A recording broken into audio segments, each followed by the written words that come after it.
2003 മുതൽ ശാന്തിനി ദേവിയുടെ ഓരോ ദിവസവും തുടങ്ങുന്നത് ഇങ്ങനെയാണ്.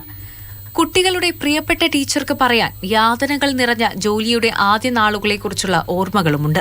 ഇത് വർക്കിംഗ് ഡേയ്സ് കുറവായാൽ ചില ദിവസങ്ങളിൽ 18 വർക്കിംഗ് ഡേയ്സേ കിട്ടുന്നുള്ളൂ.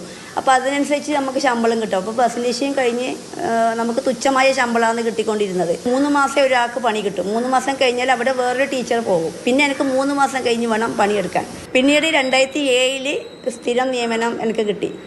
അതും ഒരു 1.5 മണിക്കൂർ യാത്ര ചെയ്തിട്ടാണ് സ്ഥിരം നിയമനം കിട്ടിയത്. വർഷങ്ങൾ നീണ്ട കാത്തിരിപ്പിനൊടുവിൽ ജോലി സ്ഥിരമായി. എന്നാൽ തുച്ഛമായ ശമ്പളം കൊണ്ട് കുടുംബം പുലർത്താൻ കഴിയാത്ത സ്ഥിതി വന്നു. വർഷങ്ങളായി മനസ്സിൽ കൊണ്ടു നടന്ന പല സ്വപ്നങ്ങളും എന്നേക്കുമായി മാറ്റിവെച്ചു. ഇത്രയും തുച്ഛമായ പൈസയിൽ ജീവിക്കാൻ പഠിച്ചു അംഗനവാടിയിൽ വന്നതുകൊണ്ട്. +2 കഴിഞ്ഞ് മോന് MBBS ചേരണമായിരുന്നു ആഗ്രഹം.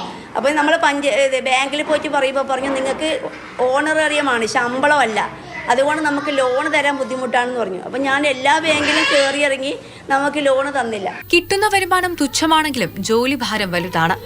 അതിനിടയിലുണ്ടാകുന്ന ഉദ്യോഗസ്ഥരുടെ വീഴ്ചകൾക്കും ഈ സാധാരണക്കാർ മറുപടി പറയണം. അംഗനവാടിയിൽ നിന്ന് വന്നപ്പാട് ഈ മൊബൈൽ തുറക്കാൻ വേണ്ടിയിട്ട് പറയുന്നുണ്ട്.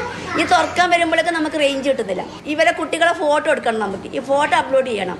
ഇതും കറങ്ങാൻ തുടങ്ങി. പിന്നെ മക്കളെ അറ്റൻഡൻസ് ഇതിൽ ചെയ്യണം. അപ്പോൾ കൂടുതൽ പണിയാണ് നമുക്ക് ഇവിടെ ചെയ്യുന്നത്. അതോടൊപ്പം തന്നെ നമ്മൾ ഈ രജിസ്റ്റർ മൊത്തം കംപ്ലീറ്റ് ചെയ്യണം.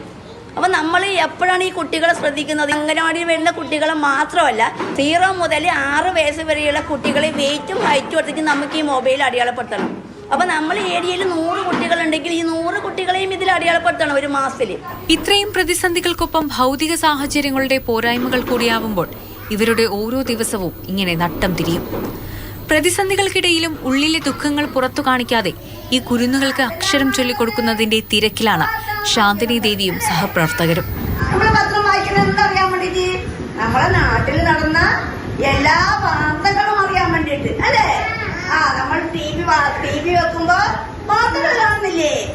അറിവിന്റെ ആദ്യാക്ഷരങ്ങൾ കുരുന്നുകൾക്ക് പകർന്നു നൽകുന്ന ഈ അധ്യാപകരെയും സഹായികളെയും ഈ നാട്ടിലെ 2ാംകിട പൗരന്മാരാക്കി മാറ്റരുത് എന്ന് തന്നെയാണ് അധ്യാപകരോട് പറഞ്ഞു വെക്കാനുള്ളത്. പ്രതിസന്ധികൾ ഏറെ ഉണ്ടെങ്കിലും സ്വന്തം മക്കളെ പോലെ തന്നെ ചേർത്ത് നിർത്തിയാണ് ഈ അധ്യാപകർ കുരുന്നുകളെ ഒരുപോലെ പരിപാലിക്കുന്നത്. കാസർഗോഡ് നിന്നും സാരംഗ് സുരേഷ്, മാതൃഭൂമി ന്യൂസ്.